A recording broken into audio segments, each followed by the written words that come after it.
Hello guys, तर आज आपण बनवणार आहे मेथीचे पराठे। आणि मेथीचे पराठे तुम्ही दही किंवा लोणच्यासोबत खाऊ शकता। ते खूपच अप्रतिम लागतात। तर सुरुवात करण्याआधी या व्हिडिओला लाईक आणि चॅनलला सबस्क्राइब आणि बेल आयकॉन प्रेस करायला अजिबात विसरू नका। चला तर मग सुरुवात करूयात। इथे मी 2 वाट्या गव्हाचं पीठ घेतलेलं आहे। ह्याला छान चाळून घ्यायचं आहे आपण।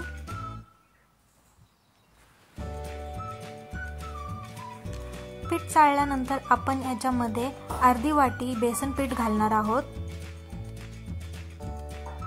आणि बेसन घातल्यानंतर चवीपुरतं मीठ घालणार आहोत। थोडीशी हळद, थोडीशी लाल मिरची पावडर आणि आपला धनिया पावडर। हे छान तुमचे बेसिक मसाले झाले। त्यानंतर तुम्ही तीळ घेऊ शकता तुमच्या आवडीनुसार। त्यानंतर मी इथे कांदा घातलेला आहे।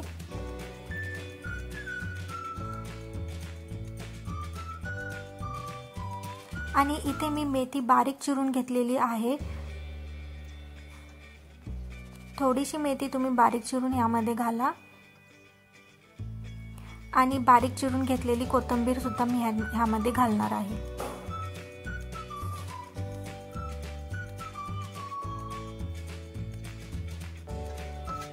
आणि शेवटी मी यामध्ये लसूण मिरचीचा बारीक केलेला पेस्ट ह्याच्यामध्ये घालणार आहे। आता आपण हे सगळं छान मिक्स करून घेऊयात।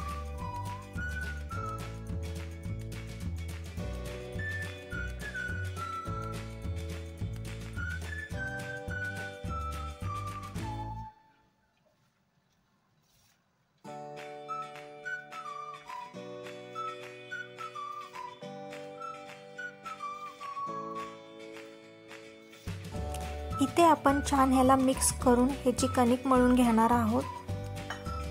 आपल्याला इथे थोडं थोडं पाणी घालून ह्याला मिक्स करून कणिक मळायची आहे। जास्त पाणी अजिबात वापरायचं नाहीये, ह्याला ह्याचंच पाणी सुटतं। तर आपण थोडं थोडं पाणी घालून ह्याची कणिक मळून घेऊयात।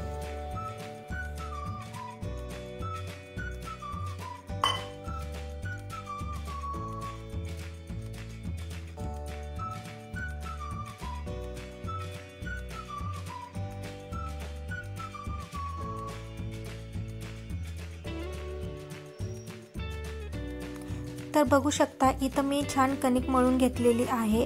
आणि शेवटी मी थोडासा तेलाचा वापर करून हे कणिक छान मळून घेणार आहे। आणि याला 15 ते 20 मिनिटांसाठी रेस्टला ठेवणार आहे। त्यानंतर ह्याचे आपण करूयात पराठे।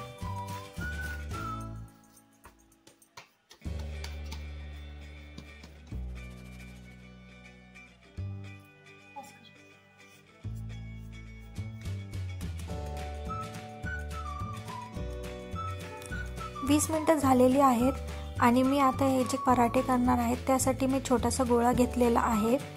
त्याची मस्त गोल गोळा करून घेणार आहे। आणि त्याला हलक्या हाताने मी पळपोटावरती लाटणार आहे।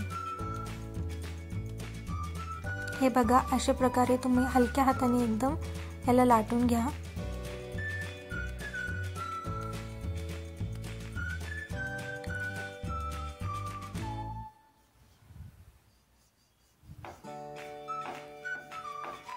जर तुमचे पराठे खाली चिटकत असतील तर तुम्ही पिठाचा वापर करा। पिठाचा वापर करून ह्याला छान पातळ पोळी लाटून घ्यायची आपण ह्याची।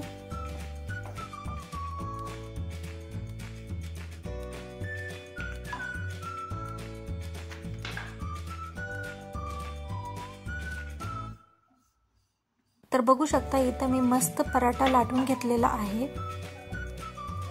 आणि आता आपण याला भाजून घेऊयात।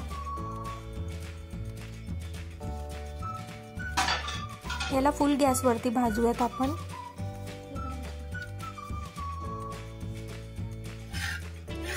तेल किंवा तूप टाकून आपण याला छानपैकी भाजून घेणार आहोत।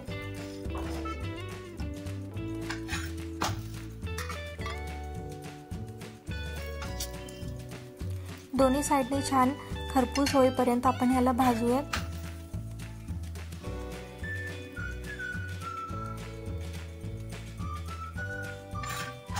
आणि आपला पराठा रेडी आहे।